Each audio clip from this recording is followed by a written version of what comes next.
Stéphane Demy, vous avez la parole pour le groupe UDI Agir et Indépendant. Merci Madame la Présidente. Mesdames, Messieurs, les résultats pour l'année 2017 de l'Observatoire Climat-Énergie soulignent très clairement le non-respect par la France de ses engagements de réduction d'émissions de gaz à effet de serre et de diminution de sa consommation énergétique. Et c'est dans le secteur du bâtiment, qui est l'un des principaux postes d'émissions de carbone, que l'écart, semble-t-il, avec les objectifs fixés est le plus important, en atteignant 22 à 23%. Contre l'écart de 10% que vous avez souligné tout à l'heure pour le domaine des transports.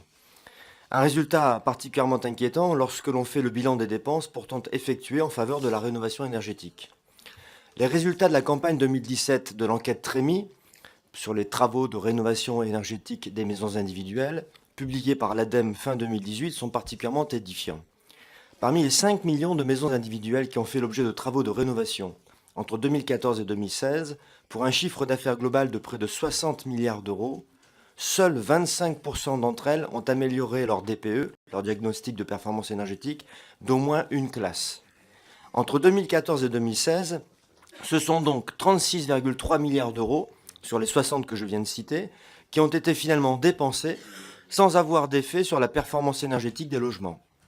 Et ce sont bien entendu les foyers les plus modestes de notre pays qui en sont les premières victimes.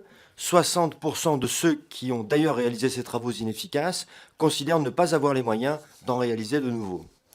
Au regard du travail d'évaluation des politiques publiques que vous effectuez, pouvez-vous nous faire part de votre sentiment sur ce constat, ainsi que les pistes d'amélioration que vous proposez?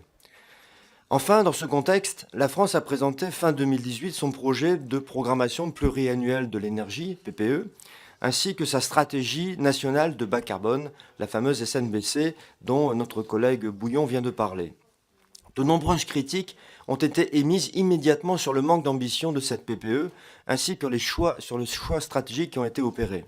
Je pense par exemple à Greenpeace, qui a dénoncé avec force le lobby du nucléaire et d'EDF, ou à la Fondation pour la Nature et l'Homme, qui a déclaré « Nous attendons toujours un plan Marshall sur la rénovation thermique des logements ».